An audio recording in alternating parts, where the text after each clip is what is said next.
nós de fato ou definitivamente chegamos àquele processo que estamos anunciando ou aguardando desde o dia 7 de outubro do ano passado, que é o espalhamento da guerra, especialmente entre essas duas potências, Irã e Israel, ou ainda é cedo para falar nisso? Bom, eu diria que chegamos ao momento de divisão do conflito, né?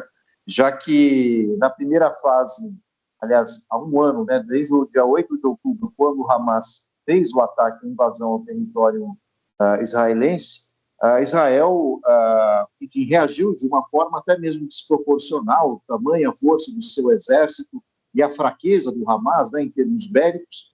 Mas hoje tivemos a entrada definitiva do Irã no conflito, né, lançando uma série de mísseis sobre Tel Aviv e Jerusalém, e como o próprio primeiro-ministro israelense disse, não vai ficar barato. Os Estados Unidos também reagiram e a tendência é a escalada do conflito. De fato, hoje, 1º de outubro, de 2024, é o dia que a escalada atingiu a região como um todo, né, a escalada de violência. Isso muito em função da intervenção israelense no território do Líbano, né, para atacar um outro grupo ligado às facções xiitas, que é o Hezbollah, e o Hezbollah é financiado, o braço direito nas fronteiras de Israel, do próprio Irã, e agora o conflito alcança toda a região. Agora, o que a gente precisa saber é se, de fato, além de ser um conflito regional, se transformará num conflito global. Afinal de contas, o Irã tem dois importantes aliados, que são a China e a Rússia. Israel, claro, os Estados Unidos e boa parte dos países que compõem a União Europeia. Os reflexos disso sobre o mercado já foram gigantescos, o valor do petróleo aumentou, né, do barril do petróleo, algumas bolsas também oscilaram bastante hoje, então já é um reflexo de que economicamente, politicamente e militarmente nós estamos no ponto limiar de uma alavancagem do conflito no cenário global. Aldrin. Professor Paulo, prazer falar com você. Eu vi que só teve um ferido no ataque por mísseis, né? Teve um outro ataque aí em solo de atiradores ali, mas parece que foi uma outra coisa, não tinha uma relação direta com os mísseis lançados do Irã. O fato de só ter um ferido, dá para interpretar que esse ataque, como eles chamam de ataque simbólico? Eu acho que há dois fatores importantes, né? Geralmente, países, né, com força bélica não dizem exatamente a quantidade de feridos, mortos, né? Até mesmo para não abaixar, né, o patriotismo, né? Não estou dizendo que o número seja falso nem verdadeiro, mas em momentos de guerra quem perde sempre é a verdade, né? O segundo fator é que o que interessa agora a Israel, aliás, ao Irã, é gerar um sentimento de crise, de medo, principalmente, né?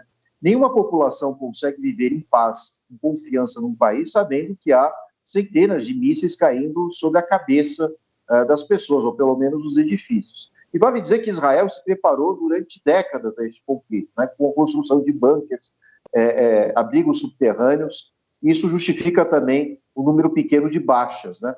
Então, Israel está muito bem preparado, né? Tem um domo de ferro, tem, enfim, esconderijos subterrâneos. Cada edifício, né, por lei, desde a década de 60, mais ou menos, é obrigado a construir bunkers. Então, a população israelense também passa por treinamentos permanentes, né, em casos de guerra. No entanto, isso cria um sentimento de insegurança. E me parece que o Irã, sabendo de tudo isso, quer criar essa situação, né, de desconforto para a população israelense. Isso pressiona o primeiro-ministro israelense, né, que é o Benjamin Netanyahu, né, porque, de fato, dificilmente ele conseguirá se sustentar se esses ataques aéreos permanecerem por muito tempo. Porém, Israel também deverá revidar uma proporção ainda pior os ataques do Irã. Enfim, quem perde é a vida humana, são os inocentes, pessoas que não têm nada a ver com o conflito, né? E lamentamos pela morte de crianças, de inocentes e dos civis, no sentido mais geral. Professor, nesse ano que passou, desde os atentados terroristas contra Israel, nós aprendemos que o Oriente Médio funciona como uma pedra no lago, né? Você joga a pedra no lago e são várias ondas nas relações internacionais provocadas por cada movimento que acontece ali no Oriente Médio, né? E os movimentos mais observados são os movimentos da China e dos Estados Unidos. Os Estados Unidos são os grandes fiadores, parceiros históricos de Israel. O presidente Biden se pronunciou agora há pouquinho, mas ele é o que os americanos chamam de pato manco, né? Ele é um presidente em vias de deixar o cargo, saúde aparentemente debilitada, não concorre à reeleição, teve de desistir, aliás, né? Como ficam os Estados Unidos nessa parada, de um lado, e de outro lado, a Rússia e a China. A Rússia já se manifestou a favor do Irã, dizendo que acha que o Irã tem direito de responder, como fez contra os ataques de Israel ao Hezbollah e ao Hamas. A China tem uma postura geralmente mais branda, né? Mas como é que o senhor imagina que essas ondas vão chegar às grandes potências, especialmente Estados Unidos e China, e qual papel elas vão desempenhar ali? Bom, primeiro que os Estados Unidos estão hoje no seu momento mais delicado das relações internacionais, né? Não só por apoiar Israel, que é um Estado que tem esmagado a população palestina, mas por conta da transição presidencial, né? Os Estados Unidos estão um pouco mais de um mês das eleições.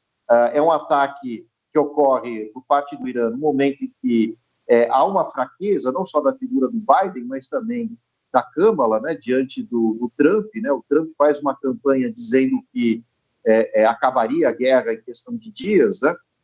Selando um acordo de paz ou acabando com o terrorismo, mas o fato é que interessa muito à Rússia e à própria China uma vitória do Trump, por incrível que pareça, já que o governo Biden, do ponto de vista das relações internacionais, foi uma catástrofe, né?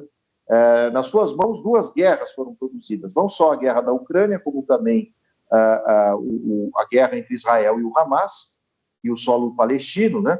Mas o fato é que os Estados Unidos hoje foram atingidos não militarmente, mas simbolicamente no seu calcanhar de Aquiles, porque hoje há uma total paralisia, né, decisória ou capacidade do governo norte-americano de fazer alguma coisa pelo mundo. Haja visto o que nós vimos nos últimos dias na ONU, né? Quando praticamente todas as delegações abandonaram o plenário ali em Nova York, na sede da ONU, durante o discurso do primeiro-ministro israelense. Então, isso é uma demonstração de que, ainda que Israel seja atacado, hoje Israel tem menor respaldo da comunidade internacional do que um ano atrás, quando o seu território foi atacado de forma bárbara pelo Hamas, né? Então, eu diria que esse cenário, de alguma forma, foi muito alimentado de oposição a Israel e os Estados Unidos, o que enfraquece hoje o Estado israelense em termos de apoio, e numa eventual mudança de governo do Trump, o Trump já disse que tentará cortar gastos da área militar, a não ser que paguem por isso. Isso envolve não só a União Europeia, com a questão da OTAN, e o próprio Estado de Israel, que, mais do que receber ajuda, e recebe muita ajuda dos Estados Unidos, provavelmente terá que começar a pagar pelo material bélico fornecido pelos norte-americanos.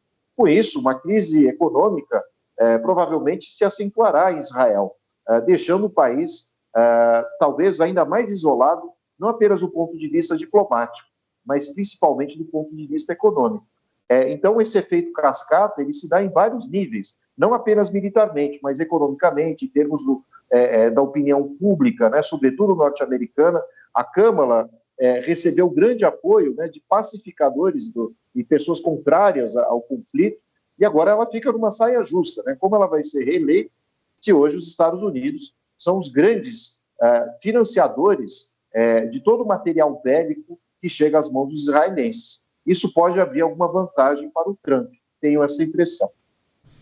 Paulo, esse conflito, né, a guerra entre Irã e Israel, que é o que parece que está começando agora, era mais do que aguardado, né? Porque o Irã ele sempre atacava Israel via os grupos terroristas que ele patrocina, não é isso? É o Hamas, é o Hezbollah, é os Houthis lá no Iêmen. Quando Israel fez aquela operação bem sucedida, agora em julho, né, que conseguiu eliminar o Renier, se eu não me engano, o nome dele, o líder do Hamas, em Teherã, capital do Irã, ou seja, uma operação de Israel no solo iraniano, houve uma resposta simbólica, foi chamada de simbólica, né? Um pequeno ataque com um pequeno número de mísseis na região norte de Israel, se eu não me engano. Agora o Irã resolveu responder a um ataque que Israel está realizando contra o Hezbollah em outro país, no Líbano. E aí eles mandam 200 mísseis para cima de Israel. Por que teve essa diferença? Por que ao ser atacado em seu próprio território, quando houve a operação em Teherã, capital do Irã, foi uma resposta pequena, e agora, com essa operação terrestre, né, de Israel no Líbano, a resposta vem com 200 mísseis ali sobre Israel? Bom, o Irã demorou até para responder a Israel, né? A não ser com os ataques com drones, né, que houve, pequenos drones que atingiram algumas poucas casas em Israel, mais ou menos há 2 meses atrás. Mas eu tenho a impressão que o Irã foi alimentando, ao mesmo tempo, junto com Israel, um cenário, né, mais problemático, né, porque o Hezbollah é um braço direito do Irã no Líbano, né, diga-se de passagem, não é o governo do Líbano, né, o governo do Líbano não tem nada a ver com o Hezbollah, mas o Hezbollah tem muita força na região de fronteira com Israel.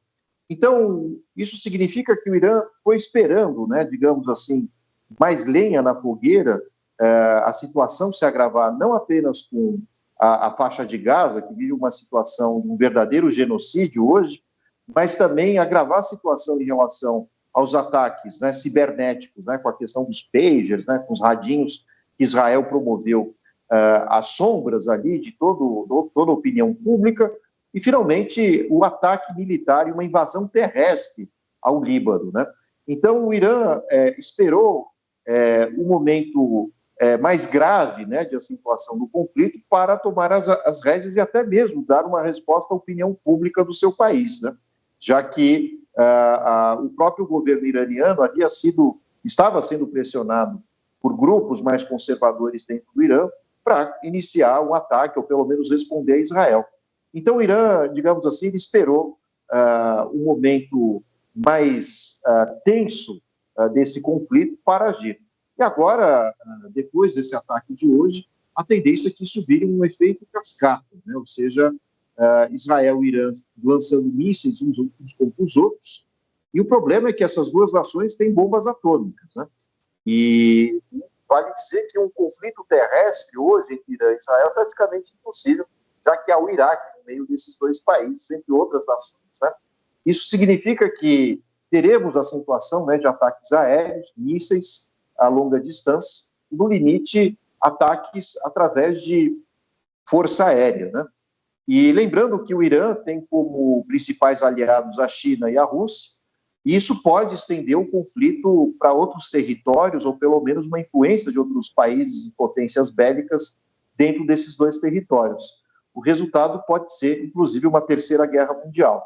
E a situação mais problemática é que todas essas nações envolvidas possuem bomba atômica. Enfim, esperamos que isso não ocorra, mas já há especulações de que, no limite, a força nuclear pode ser utilizada. Vale dizer que, nessa mesma semana passada, a Rússia anunciou para o mundo a mudança, né, do uso de protocolos do uso de armamentos nucleares. Isso já era um aviso. Isso pode ser um sinal de que o conflito está muito longe de ser resolvido. É fundamental que nações que consigam manter diálogo com os dois lados promovam um acordo de paz e os dois lados cedam de alguma forma. Caso contrário, Israel e Irã serão palcos de derramamento de sangue.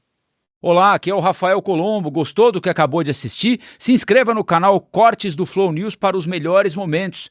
Quer acompanhar os nossos programas na íntegra? Então se inscreva no nosso canal oficial, Flow News.